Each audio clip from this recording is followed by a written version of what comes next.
pessoal, tudo bem? Em virtude desse problema que nós tivemos com a gravação da aula anterior, estou regravando ela para que vocês possam acompanhar melhor as explicações que foram dadas ao longo da aula. Nas últimas aulas práticas, nós determinamos então a atividade enzimática nas diferentes frações celulares que nós preparamos na primeira aula prática. Então, dessas frações que nós preparamos, nós chegamos aos seguintes valores de atividade enzimática. O HT, dando uma atividade enzimática de 0,0027 micromol de PI por minuto. O P2, nos dando uma atividade de aproximadamente 0,0023 micromol de PI por minuto. O P3, 0,019 e o S3, 0,00151. Tá? Isso nos mostra, então, que as diferentes frações celulares que nós preparamos no início do semestre possuem diferentes atividades enzimáticas, possuem diferentes atividades das enzimas ATPases. Essas atividades enzimáticas elas podem ser convertidas em unidades enzimáticas, conforme nós discutimos nas aulas teóricas da disciplina, onde uma unidade enzimática corresponde a 1 micromol de produto formado a cada minuto. Como esta unidade aqui, que corresponde a unidades enzimáticas, é exatamente igual à unidade que nós estamos utilizando no nosso protocolo, os valores aqui de unidade enzimática são exatamente os mesmos, né? Nós não precisamos fazer nenhuma conversão entre os valores que nós encontramos para obtermos então os valores de unidade enzimática, visto que a unidade utilizada por nós na aula é exatamente igual ao conceito de unidade enzimática, que é micromol de produto formado por minuto. Dessa maneira, então, a fração que tem uma maior atividade enzimática e, portanto, uma maior unidade enzimática é justamente o HT. E o HT também é a fração que tem a maior quantidade de enzimas ATPásicas, uma vez que foi a fração que deu o maior valor de unidades enzimáticas entre todas as frações que nós estudamos. No entanto, uma fração ter a maior quantidade de enzimas não quer dizer que esta fração é a fração mais pura. Tá? Fica a dúvida ainda com esses valores que nós obtivemos aqui, qual dessas frações celulares está mais pura em enzimas ATPásicas. Vamos ver esse exemplo aqui que nós já discutimos nas aulas anteriores, para relembrar vocês, né, desta questão da diferença entre pureza e quantidade de enzimas ATPásicas ou quantidade de enzimas em uma amostra biológica. Tá? Vamos tomar como exemplo aqui um tubo de ensaio, onde eu tenho aqui 40 enzimas no total, sendo que 20 dessas 40 enzimas são de enzimas ATPásicas. Se nós mensurássemos, se nós determinássemos a atividade desta amostra aqui, que está contida nesse tubo, nós teríamos aqui um valor de 20 unidades enzimáticas. Tá? Vamos tomar como exemplo agora essa segunda amostra. Nessa segunda amostra, eu tenho 20 enzimas no total, sendo que destas 20, 15 são enzimas ATPásicas. Tá? Isso nos dá um valor de unidade enzimática aqui de 15. Se eu perguntasse a vocês qual das duas amostras está mais pura, certamente vocês iriam me responder que é a amostra 2, visto que de 20 enzimas no total, 15 são as minhas enzimas de interesse. Se nós compararmos com a nossa amostra 1, a nossa amostra 1 tem 40 enzimas no total. Só que, no entanto, 20 apenas são das nossas enzimas de interesse. Isso nós poderíamos transformar esses valores em porcentagem, que nós transformamos em aula, e dizer que 50% aqui das proteínas ou enzimas que estão na amostra 1 são as nossas enzimas de interesse. E no caso da amostra 2, esse valor saltaria para 75%, mostrando então que a amostra 2 é a amostra mais pura. Então, Como conclusão disso, nós podemos chegar à seguinte conclusão. Nem sempre a amostra que tem maior atividade enzimática é a amostra que está mais pura. Isso quer dizer que aquele HT que nós obtivemos como sendo a amostra com maior atividade aqui, com maior unidade enzimática, não quer dizer que ela seja a fração mais pura. Justamente porque o HT contém muitas outras proteínas além da nossa enzima de interesse. Ela contém todas as outras proteínas que estão presentes na célula, visto que é o nosso homogenato total.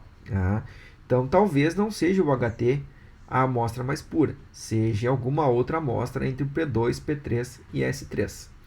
Mas para a gente descobrir qual dessas frações é a amostra mais pura, nós temos que fazer alguma estratégia metodológica para conseguir responder a esta questão aqui, levando em conta esse raciocínio que nós acabamos de fazer agora para entender o que é pureza em termos biológicos, utilizando esses dois exemplos aqui, o exemplo da amostra 1 e o da amostra 2.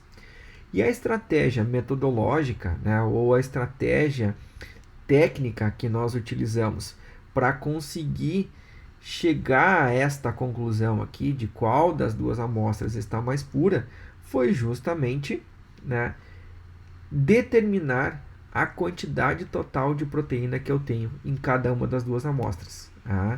No momento em que eu conseguir determinar a quantidade total de proteína que eu tenho no HT, no P2, no P3 e no S3, eu consigo relacionar essa quantidade total de proteína com a atividade enzimática que nós calculamos na nossa simulação prática número 3.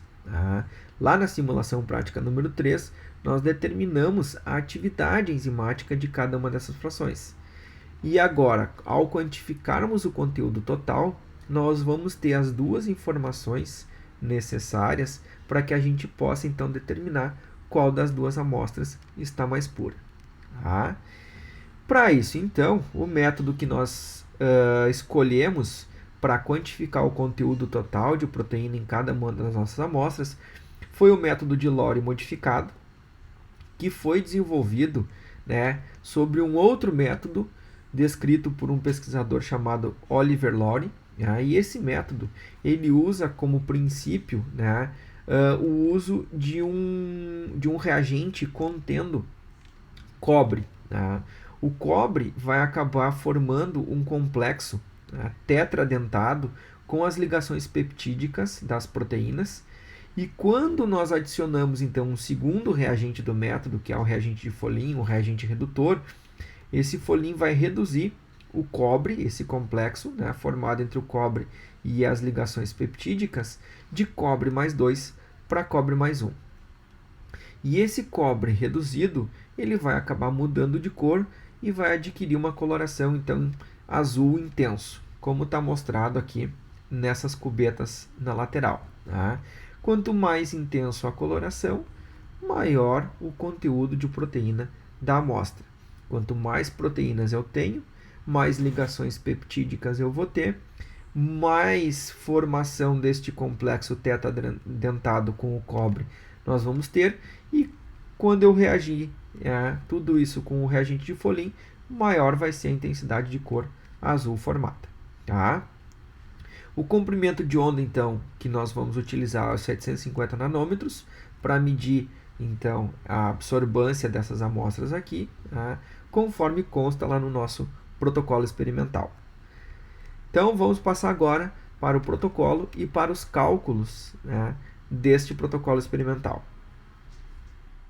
Então, a primeira coisa que nós realizamos no protocolo foi justamente uma diluição das amostras, das diferentes frações celulares, uma vez que a quantidade de proteína que nós temos em cada uma dessas frações é muito elevada e provavelmente a absorvância de cada uma dessas frações iria extrapolar o limite da nossa curva de calibração. Então, nós fizemos essa diluição da seguinte maneira. Para a amostra HT, nós pipetamos 20 microlitros da amostra e acrescentamos um total aqui de 780 microlitros de água, fazendo então um total de 800 microlitros.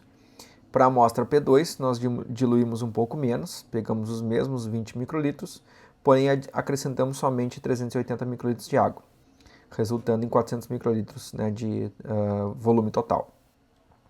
Para o P3 foram 45 microlitros da amostra e 380 de água, né, totalizando aí 425 microlitros. E para o S3, 40 microlitros para um total de mais 360 de água, para um total de 400 microlitros. Após então nós realizarmos essa diluição, nós partimos então para a quantificação, para a determinação da quantidade total de proteína em cada uma das amostras. Realizamos uma curva padrão de proteína, né, justamente para podermos depois determinar a quantidade de proteína nas amostras. E essa curva padrão, ela utilizou como proteína padrão a albumina sérica. Então, nós fizemos uma solução padrão de albumina, né, na concentração aqui de 1 mg por ml. E desta solução padrão, nós pipetamos os seguintes volumes nos pocinhos da placa de 96 poços. 5 microlitros para o ponto 1, 10 microlitros para o ponto 2, 15 microlitros para o ponto 3 e 20 microlitros para o ponto 4. Acrescentamos os volumes de água para resultar aqui no volume final de 100 microlitros. Após então pipetarmos os volumes da curva padrão, nós pipetamos os volumes das amostras. Só que agora das amostras diluídas. Então, daqueles 800 microlitros que nós tínhamos da amostra diluída de HT, nós retiramos 100 microlitros e acrescentamos num pocinho na placa de 96 poços. Fizemos o mesmo para o P2, para o P3 e para o S3. Após então pipetar 100 microlitros de cada uma das amostras diluídas, nós iniciamos a reação para a quantificação da proteína. Pipetando então o reagente de Lowry, que é o primeiro reagente, no volume de 100 microlitros em todos os pocinhos. Após a pipetagem do Lowry, nós aguardamos 10 minutos e pipetamos então o reagente de Folin. Aguardamos mais 30 minutos e levamos essa placa para o espectrofotômetro para determinação da absorvância de cada um dos poços. A leitura foi realizada então a 750 nanômetros, né, e a leitura de absorvância está aqui nesse arquivo ao lado. Tá? Nós temos então as absorvâncias da curva de calibração e as absorvâncias das amostras diluídas de cada uma das frações celulares. Vamos iniciar os cálculos então pelos valores de absorvância da nossa curva de calibração. E a primeira coisa que nós devemos fazer é calcularmos a absorvância média das duas replicatas que nós determinamos. Para isso vamos utilizar a fórmula do Excel, tá? Onde ele já nos dá diretamente aqui os valores, né, de absorvância média de cada uma das replicatas. O próximo passo então é descontarmos dessa absorvância média o valor do branco. Para isso também vamos usar a planilha de cálculo do Excel, criando uma fórmula na célula.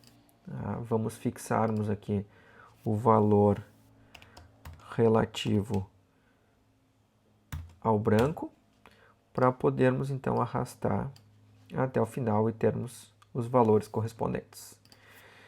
Vamos colocar 0 aqui, porque o valor do branco menos ele mesmo dá 0. E a próxima etapa agora é calcularmos a concentração de albumina em cada um desses poços para podermos então fazer a relação entre esta concentração de albumina e a absorvância que nós lemos lá no espectrofotômetro. Para isso então nós temos que voltar aqui para o nosso protocolo e utilizarmos os valores de concentração de albumina da nossa solução padrão e o volume que nós pipetamos em cada um dos pocinhos. Tá?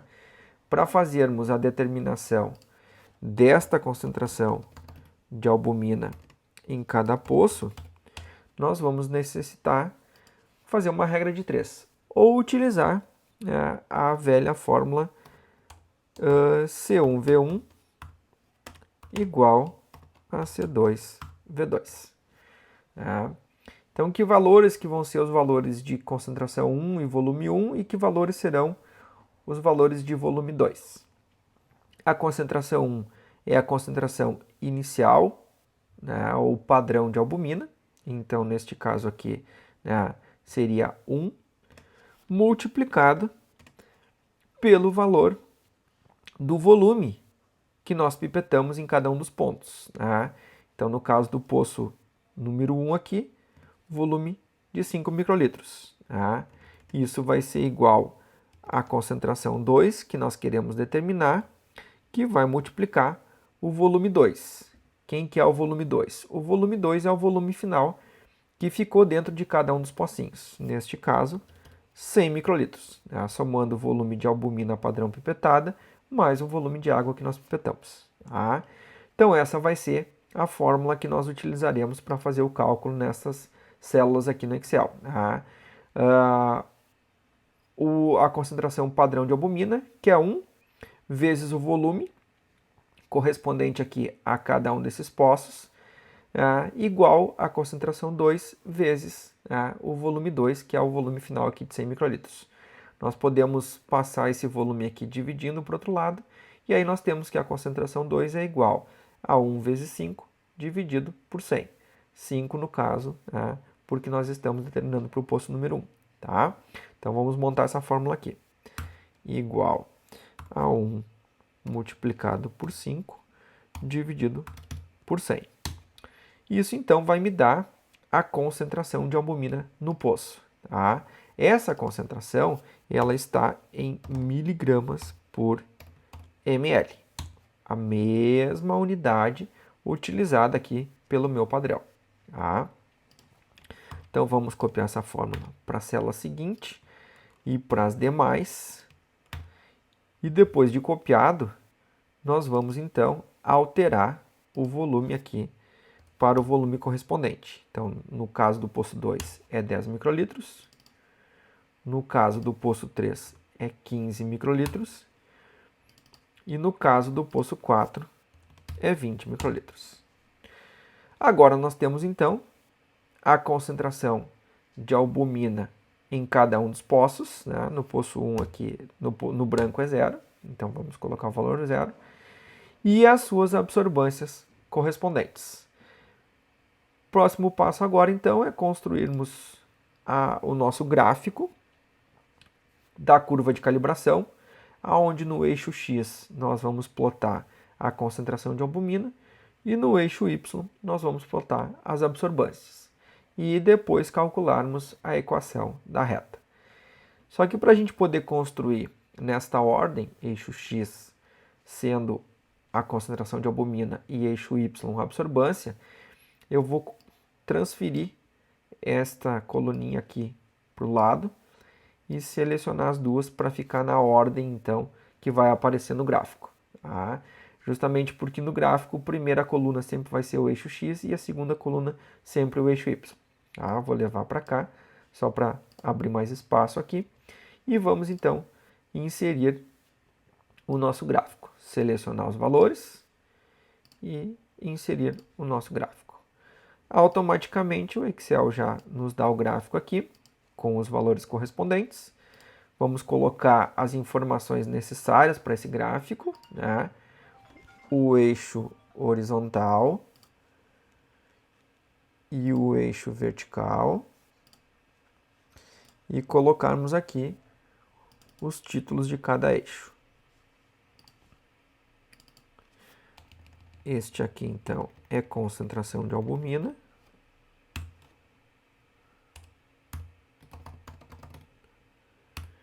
Em miligramas, nunca esquecendo da unidade.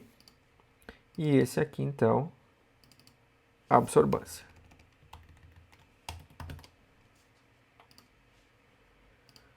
Próximo passo, então, agora é adicionarmos a linha de tendência aqui nos dados, clicando com o botão direito. E pedirmos para exibir a equação da reta. Tá? E aqui nós temos a equação da reta. Vou aumentar a fonte aqui só para nós termos um pouco mais de facilidade. E vamos copiar esta equação aqui para baixo. onde y é igual a 3,1757, tá? Vezes o meu x, tá? Mais 0,0683, tá? Então, aqui está a nossa equação da reta. Com a equação da reta determinada, vamos agora aos cálculos da quantidade de proteína total em cada uma das frações que nós preparamos para a nossa aula. Para determinarmos, então, a quantidade de proteína em cada uma das amostras, vamos iniciar os cálculos aqui, determinando a absorvância média em cada uma das replicatas, da mesma maneira que nós fizemos para a curva padrão. Ok. Vamos estender isso a todas as replicatas. E o próximo passo agora é descontarmos dessa absorvância média o branco, tá? O valor do branco. Qual branco que nós iremos utilizar? Iremos utilizar o branco, o mesmo branco da curva padrão, uma vez que ele foi realizado em conjunto com as amostras, tá? E também ele contém todos os reagentes que contém as amostras. Então, para isso, então, vamos fazer uma formulazinha igual a este valor aqui, menos o valor do branco, como fizemos para a curva padrão. Vamos fixar o valor do branco, né? Fixar a linha e fixar a coluna. E agora sim a gente pode arrastar para as demais células. Determinado, então, o valor, né, de absorvância menos o branco, o próximo passo agora é utilizarmos a nossa equação da reta para fazermos o cálculo e determinarmos a quantidade de proteína que nós temos nas amostras que estão na placa. Uma coisa importante que nós temos que ressaltar aqui, que essa quantidade de proteína que nós estamos determinando são das amostras diluídas e não das amostras não diluídas do HT, do P2 e do P3 e do S3. Tá? Então, num primeiro momento, nós vamos utilizar a equação da reta para determinar a quantidade de proteína nas amostras diluídas. E em seguida, nós vamos levar em conta a diluição para determinarmos a quantidade real de proteína nas amostras não diluídas. Tá ok? Então vamos lá, deixa eu só abrir um espaço aqui com a nossa curva padrão, passar lá para cá. E aqui então nós vamos determinar aqui a concentração de proteína em miligramas por ml, a mesma unidade da nossa curva padrão, só que nas amostras diluídas. Ok? Vamos lá então. Reorganizando a nossa equação da reta, né, onde o nosso y aqui é a absorvância, nós vamos passar esse termo aqui da nossa equação para lá, com sinal negativo, e este valor aqui, 3,1757, dividindo. Tá? Então, nós vamos ter aqui que o valor que nós vamos encontrar aqui vai ser igual a este valor aqui, que é a absorvância, tá? Menos 0,0683, tudo isto aqui dividido por 3,1757. Tá? Nós temos que fazer uma pequena correção nessa fórmula. Tá? Nós precisamos adicionar aqui o parênteses para que o Excel calcule primeiro este termo aqui e depois divida pelo segundo valor aqui, pelo valor do denominador. Tá? Agora sim, nós temos então o cálculo correto. Vamos estender isso às demais amostras. E agora nós temos a concentração de proteína em cada uma das amostras diluídas. Tá? O próximo passo agora é determinarmos a concentração de proteína em cada uma das amostras não diluídas, ou seja, a concentração real de proteína que nós tínhamos na amostra HT, no P2, no P3 e no S3. Para isso, então, nós temos que levar em conta essa diluição aqui. Essa diluição que nós fizemos no início do nosso protocolo. Tá? Então, aqui vai ser a concentração de proteína em miligramas por ml, só que agora total, né? A concentração total de proteína nas nossas amostras. Como é que nós vamos fazer isso? Utilizando o C1V1, C2V2, né? Ou uma regra de 3 simples, como vocês queiram. Tá? No caso do C1V1, C2V2, nós vamos levar em consideração, né, a concentração 1 e o volume 1 utilizado, e depois o volume 2, que é o que nós utilizamos aqui para fazer a diluição. Correto? Muito bem. Como fazemos isso então? Vou colocar aqui de novo. Tá? C1V1 igual a C2V2. E quais são os valores de C1 e volume 1 e quais são os valores de C2 e volume 2? Muito bem, então. Essa concentração que nós determinamos aqui, ela corresponde à concentração que havia na nossa amostra diluída. Então, os volumes das amostras diluídas correspondem aos volumes totais que nós temos aqui. Então, no caso do HT, o volume 1 é justamente 800 microlitros. No caso do P2, é 400 microlitros, do P3, 425 e do S3, 400. Então, este é o volume 1. E a concentração 1 é justamente esta concentração que nós determinamos aqui. E o volume 2 é o volume que nós pipetamos aqui, tá? Das nossas amostras iniciais, com a concentração total de proteína. E a concentração 2 é o que nós vamos descobrir. Tá? Então, essa nossa formulazinha aqui ficaria assim: a concentração 1 é a concentração que nós acabamos de determinar. Tá? O volume 1 é o volume total da nossa amostra diluída. A concentração 2 é o que nós vamos descobrir. E o volume 2 é o volume que nós pipetamos das amostras não diluídas. Tá? Então, vamos montar essa formulazinha aqui. Vamos isolar, né, a concentração 2. Então, ela vai ficar da seguinte maneira. A concentração 1, que é esta aqui, vezes o volume 1, que neste caso aqui é 800, dividido pelo volume 2, que neste caso aqui é 20 microlitros. Tá? Vamos fazer isso para a segunda, tá? Segundo pocinho, esta concentração aqui, vezes o volume correspondente dela, que é aqui 400 microlitros, tá? Dividido pelo volume inicial, 20 microlitros.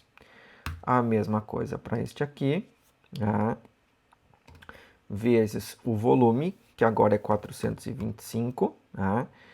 Dividido pelo volume de 45, que foi o que a gente pipetou, que está aqui no protocolo. Tá? E por último, então, esta aqui, vezes o volume total, que era 400 microlitros, dividido pelo volume pipetado de 40 microlitros. Tá? E agora, então, nós temos as concentrações de proteína total nas amostras HT, P2, P3 e S3. A partir desta concentração total aqui, é que nós vamos poder estabelecer, né, as relações que nós queremos, conforme nós tínhamos dito no início da aula. Nós queremos agora utilizar essa concentração total de proteína para descobrir a quantidade total de proteína que nós tínhamos em cada uma dessas amostras, no HT, no P2, no P3 e no S3, e com essa quantidade total de proteína relacionarmos com a atividade enzimática, para descobrirmos então qual a amostra que está mais pura em enzimas ATPases. Seguindo a lógica do que nós tínhamos comentado no início da aula, nós podemos dizer que a amostra mais pura em enzimas ATPásicas é aquela que deu a maior atividade enzimática com a menor quantidade de proteína possível.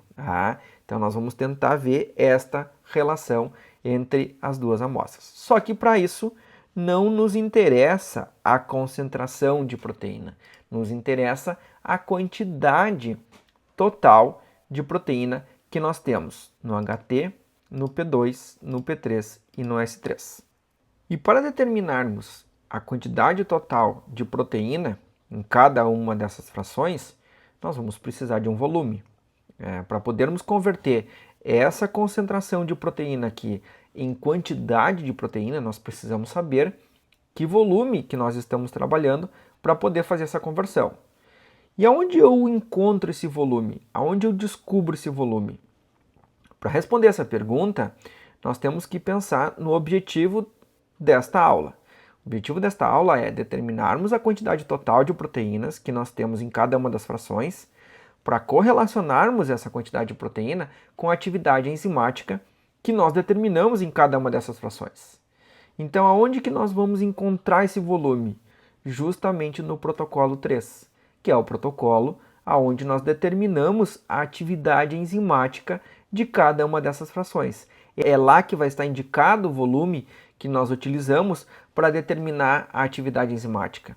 Porque como nós queremos correlacionar a atividade enzimática com a quantidade total de proteínas, nós temos que saber qual foi o volume que nós utilizamos para determinar a atividade enzimática.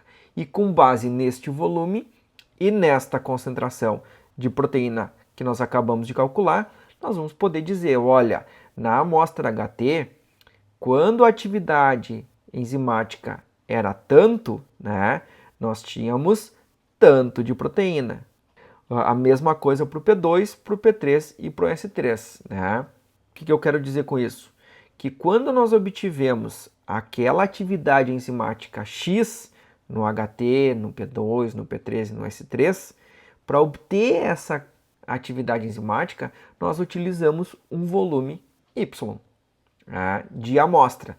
E é justamente para esse volume que nós vamos determinar a quantidade total de proteína.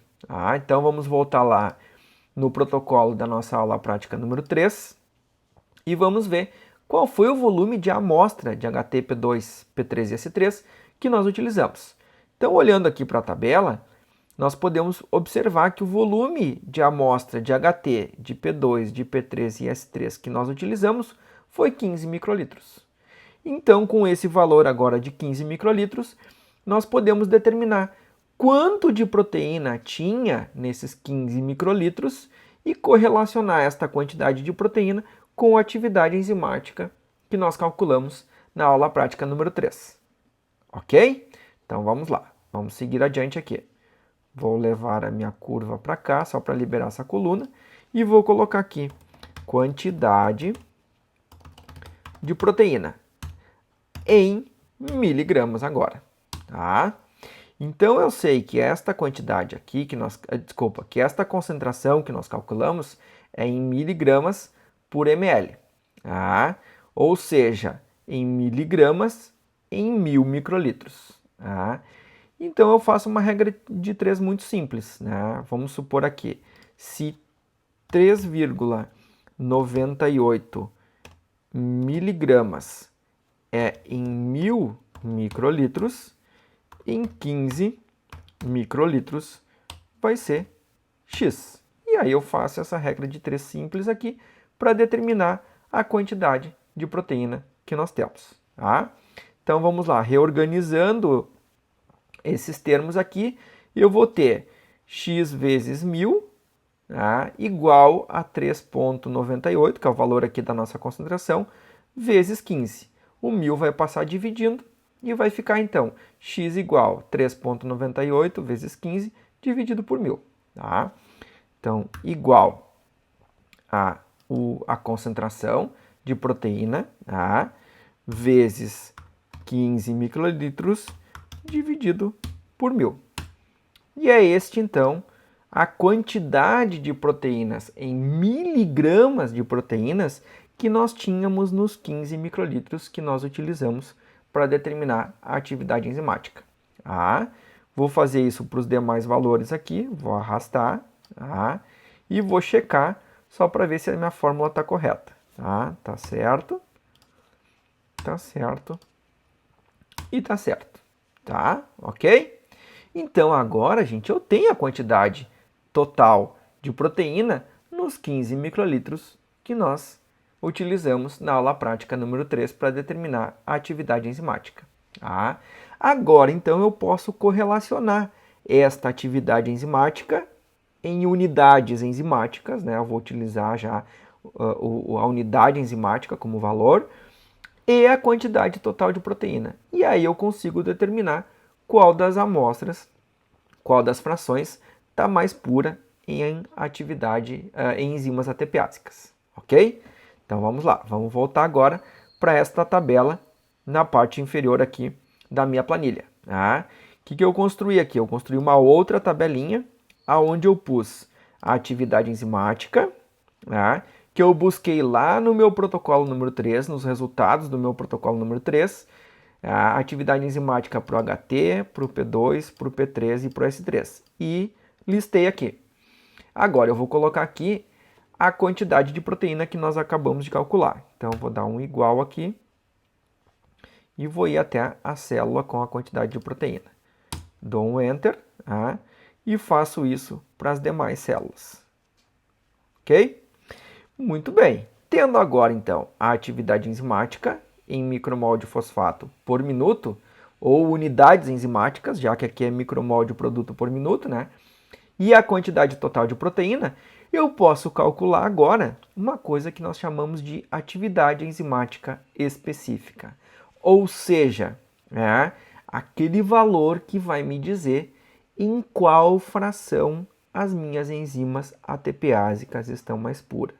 Seguindo a lógica lá do início da aula, a fração celular que tem as enzimas ATPásicas mais pura é aquela que tem uma maior atividade enzimática e uma menor quantidade de proteína. Basta então eu dividir a atividade enzimática pela quantidade de proteína para descobrir qual delas está mais pura. Então, para isso, eu faço uma formulazinha aqui deste valor dividido por este valor aqui. Dou Enter e arrasto isso para os demais valores. Ok? Notem que aqui, pessoal, os valores deram uma casa menor do que os valores que a gente calculou em aula, justamente em função daquele comentário que eu fiz para vocês no Moodle, de que eu tinha errado o cálculo aqui da concentração de albumina em cada um dos poços. Em vez de dividir por 100, eu dividi por 1000 na aula. Então os valores aqui deram 10 vezes maior. Então dava 0,04, 1,15, 3,05 e 0,12. Então os valores davam sempre uma casa um pouquinho maior. Então esses aqui são os valores corretos. Beleza? Muito bem. Então agora olhem uma coisa interessante que aconteceu aqui. Se nós formos olhar a atividade enzimática específica que nós acabamos de calcular, que é justamente esta relação entre atividade enzimática e quantidade total de proteína, a fração P3 foi a que deu a maior atividade enzimática específica. O que significa isso do ponto de vista prático? Significa dizer que a fração P3 é a fração que tem a maior pureza entre as frações que nós estamos estudando. Por quê? Porque é ela que tem essa melhor relação entre atividade enzimática e quantidade total de proteína. É ela que deu aquela atividade enzimática com uma menor quantidade de proteína. Ela não tem a maior atividade enzimática entre as frações que nós calculamos, mas ela tem a maior atividade enzimática com a menor quantidade de proteína possível. Essa relação, ela está maximizada nesta fração P3. E por isso, então, que ela deu a maior atividade específica. A atividade específica me indica justamente o grau de pureza que essa amostra se encontra. Quanto maior a atividade específica de uma enzima, maior o grau de pureza que esta que esta amostra tem. Tá? E isso, então, é o que está mostrado aqui na fração P3. A fração P3 tem praticamente 3 vezes mais enzimas ATPases para cada miligrama de proteína que a fração P2. Tá? Como é que eu cheguei a essa conclusão? Olhando a atividade específica aqui. Se a fração P3 deu 0,30 micromol de PI produzido a cada minuto para cada miligrama de proteína que eu tenho ali, e a fração P2 deu 0,11, eu posso dizer que para cada miligrama de proteína e para cada minuto, né, de atividade da fração P3, ela produz 3 vezes mais fosfato inorgânico do que a fração P2. Então ela está mais pura, porque para cada miligrama de proteína que eu tenho ali, ela produz uma maior quantidade de fosfato, 3 vezes mais. E em relação à fração HT, é cerca aí de 45, 50, 6 vezes mais aproximadamente. Então ela está 6 vezes mais pura. Isso significa dizer que com o fracionamento celular que nós fizemos lá na primeira aula, com aquele fracionamento celular, nós conseguimos obter uma fração, que é a P3, que está mais rica em enzimas ATPásicas. E isso faz todo sentido com a amostra que nós estamos trabalhando. Já que a amostra que nós estamos trabalhando é uma amostra de tecido cerebral, e a fração P3 é uma fração enriquecida em membranas celulares, se nós levarmos em conta essas duas informações, nós podemos chegar à conclusão de que esta fração P3, que contém membranas celulares, provavelmente contém as membranas dos neurônios, que tem uma alta expressão da enzima sódio-potássio ATPase, da bomba sódio-potássio ATPase. E essa é uma das principais bombas que são expressas nos neurônios do nosso cérebro. E elas consomem uma grande quantidade de energia. Cerca de 70% da energia consumida pelo nosso cérebro é consumida pela sódio-potássio ATPase, pela bomba sódio-potássio ATPase. E faz todo sentido, essa fração aqui ter dado o maior valor de atividade enzimática específica. Ok? Para encerrar, então, falta nós calcularmos essa tabela aqui embaixo. Calcularmos, então, o percentual de rendimento de cada uma das frações que nós temos aqui, e o percentual de purificação de cada uma dessas frações. Para isso, então, nós vamos precisar repetir aqui a atividade enzimática, copiando esses valores que estão aqui, a unidade enzimática, que vai ser exatamente igual, vão ser exatamente os mesmos valores, porque uma unidade enzimática é justamente uma quantidade de proteína que produz 1 micromol de produto por minuto.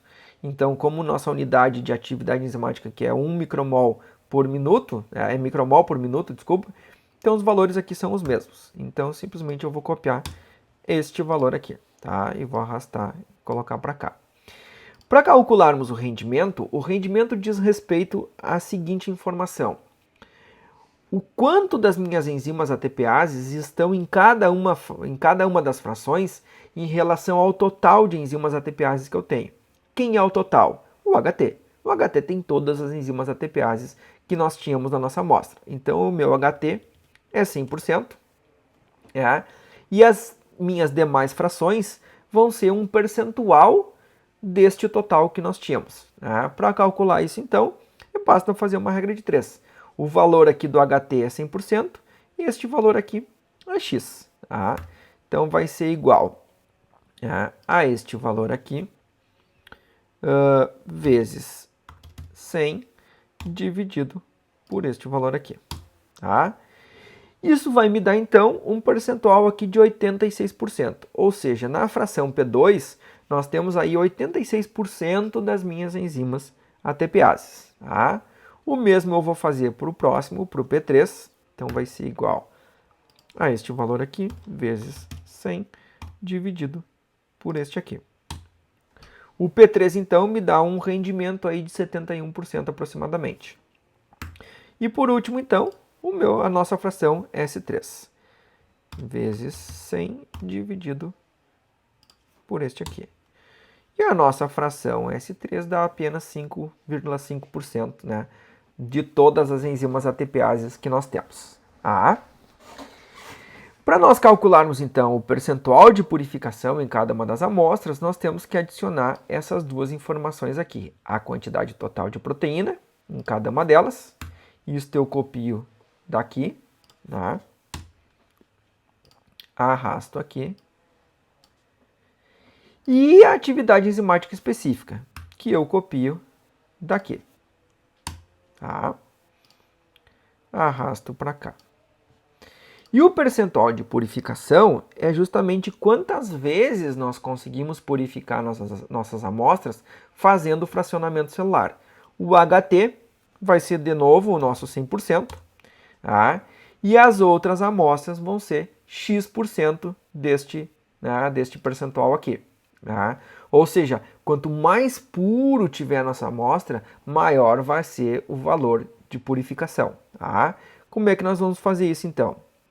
Este valor aqui de atividade enzimática específica equivale a 100%, este valor aqui a X%. Tá? Então vai ser este valor aqui vezes 100 dividido por este aqui. Tá? Deixa eu diminuir o número de casas depois da vírgula, está muito grande. Vamos deixar só duas aqui. Tá? Então, a nossa fração P2, ela está cerca de 250 vezes mais purificada do que o meu HT. Tá? Eu consegui remover praticamente aí 2/3, pouco mais, tá? Das impurezas todas que nós tínhamos no HT, das outras proteínas que não são de interesse, fazendo o fracionamento, né, e obtendo a fração P2. Tá? Vamos calcular agora para a fração P3. Igual a esse aqui, vezes 100, dividido por esse aqui. Reduzirmos o número de casas aqui depois da vírgula também. Tá?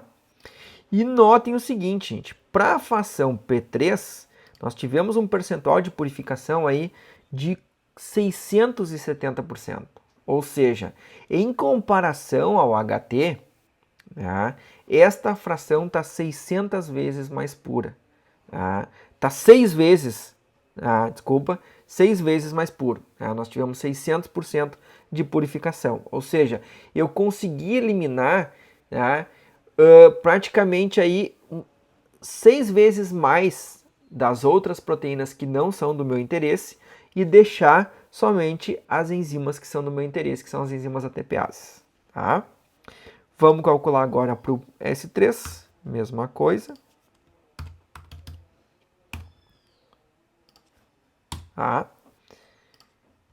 E no caso do S3, nós tivemos aí um percentual de purificação baixíssimo, né? Apenas 28%, visto que o S3 não tem praticamente nenhuma enzima ATPase presente nele. Tá? Dada a sua atividade enzimática baixa, né? E a sua atividade enzimática específica também baixa. Ok?